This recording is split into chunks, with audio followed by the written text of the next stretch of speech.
La presentazione di questo nuovo macchinario, a cosa serve e come funziona? Serve soprattutto per pulire le caditoie. Le caditoie sono un problema quando c'è l'acqua, che di solito sono piene e non lasciano passare l'acqua, quindi c'è il planning sulla strada, quindi questo qui serve per pulire soprattutto le caditoie, ma anche le piazze, anche dove ci sono mozziconi di sigarette eccetera, perché c'è la potenza motora.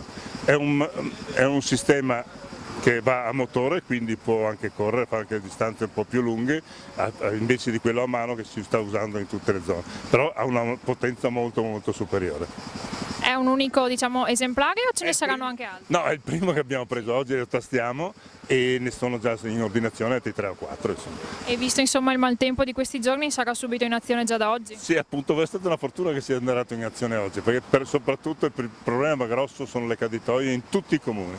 Noi cerchiamo di portarlo nel giro di 3-4 mesi, per il tempo anche di prepararli tutti, in dotazione per tutto il servizio dei 44 comuni.